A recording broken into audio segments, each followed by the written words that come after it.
How you doing? This is John, and welcome to John's Long Box.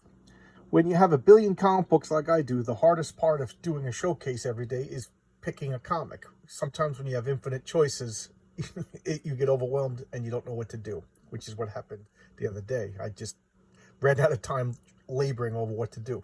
But today I was in the same predicament, and then my wife handed me a box. My Alterna Indiegogo campaign had shown up today. So let's take a look. I took it out of the box because cutting open a box one-handed while holding a camera is not too riveting, and I always mess up. So I opened up everything, put this on top of it. So, oh! So I don't know what's there, but I do know it's Mr. Crypt and Friends. So here you go. This is an art print that he threw in. Him being Peter Samedi, the owner and publisher of Alterna Comics. Very nice person. I'd never met the man. Had a few Twitter interactions, and it's always been pleasant, which is refreshing in this day and age. So this is Mr. Crypt and Friends. This is an all ages skewed towards children's comic, and I have to admit, I kept putting this on the bottom of my stack because I'm not interested in children's comics. And then I sat down and read, and the last Mr. Crypt comic blew me away. I don't know what it was. It was Thanksgiving. I just finished dinner, talking to people, and then I sat down and I read the comic, and it just hit me at the right time. I did a showcase on that. You can look at my back catalog for Mr. Crypt, Baron Rat and Mr. Crypt. Something about it I just really liked. So this is, and look, you're not seeing anything wrong. This is the price, cover price, $1.99, $2 for a comic book, $2. Come on, guys. Oh, like I said, I didn't look through this first. So the Mighty Mascots. This is another all ages comic. This is, imagine all the breakfast cereal mascots come to life and fight crime. So that's what it is. It's kind of fun. $1.99, guys. This is the 4th issue. All right. Red Koi. I haven't read Red Koi yet. I have all the issues on stack, and sometimes things get a little bit less messed up in my stacks of comics. So I got to break out my Red Koi, see what's going on there. Oh, this I've been waiting for. One of my first showcases was the first series of Tinseltown. So I have, this is the second series of Tinseltown. This is Tinseltown, like volume 2. Yes, Losing the Light. The first one was just Tinseltown, and I loved it. And I interacted with the author of this comic on Twitter. He was a gentleman, nice guy. Just a pleasure. And I'm looking forward to reading this. I cannot wait. It's a 5-issue series, so I'm going to wait till the 5th issue comes out, and I'm going to sit down, and I'm going to make myself some popcorn, and I'm going to enjoy the hell out of this. I already know I'm going to. It's a foregone conclusion. Okay, it came out on a Wednesday. This is the art print that he sent me. This is a anthology. For those of you who don't know, for comic book days were Wednesdays. So this is a play on it. Came out on a Wednesday. So it's Wednesday comic book day. It came out on a Wednesday. This is an anthology. It's shorter stories in a collected format. I've been getting into anthologies a lot lately, and this one I really enjoyed. This had some really cool breakout stories. I do like this cover. I just got distracted by it for a second. Okay, this is upside down. Wolf and Batsy. Oh, that looks gorgeous. I don't know anything about this. That looks gorgeous. I like that. Freaky. Oh, wow.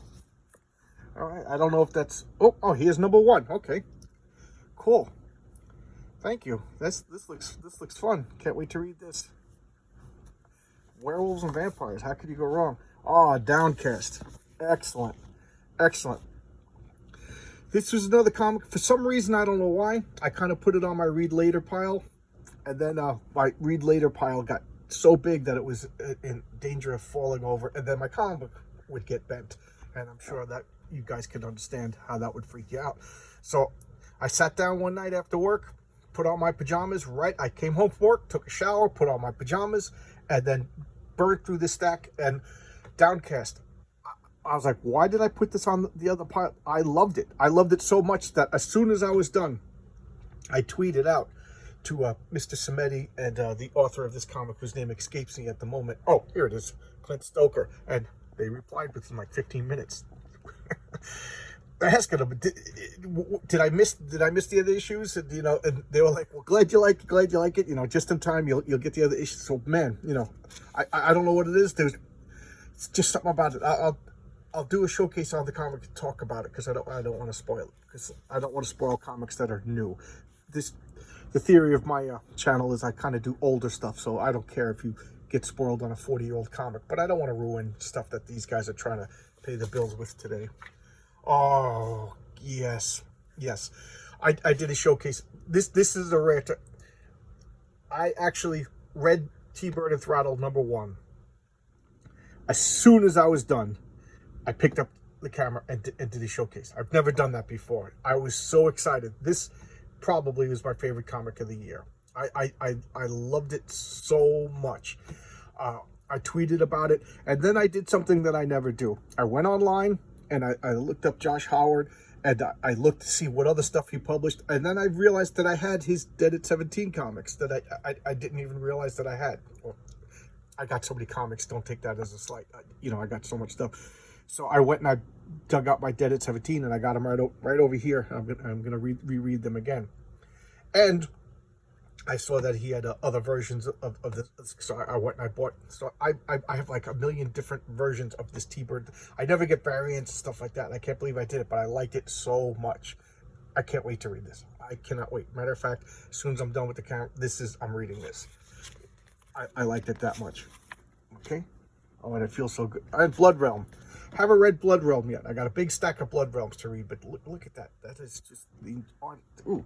That is cool. I've always had a thing for like a spider-like helmet and stuff. That's kind of cool. This looks interesting. This looks kind of scary, actually. Hey, oh, it's a big comic. I thought it was a regular size comic. So there you go. There's some ads on the back.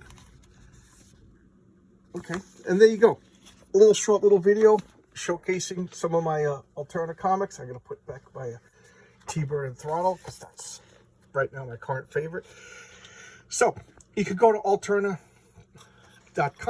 and put in orders. You could go to Indiegogo and pledge. I think he's starting now for a winter solicitation for a winter package. This was like a fall package. And support independent comic books. You know, I was a punk rock kid, always had that support independent bands, support independent comics. You know, look at this, $5 for a 72-page giant. This would be like a $10-12 comic if it came out from Marvel and DC, and it is good. First 2 issues were dynamite. Can't wait to read this. All right, see you around. Merry Christmas, everybody, and thank you for taking time out of your busy day to watch my channel. And I've been getting a boost of subscribers in the past couple days. That is wonderful. Thank you. Your boy Zach, he showed one of my photographs and talked about it, and I got a bunch of subscribers from that. Very appreciative. Thank you so much. Also want to thank the Fourth World, RJ at the Fourth World. I had a very pleasant interaction with him, talking about stuff, mostly the Legion of Superheroes, and he gave a shout out to my channel too. So thank you. Everybody in YouTube has been so nice, so pleasant. It's great. This is a lot of fun. Thanks a lot, everybody. Bye bye.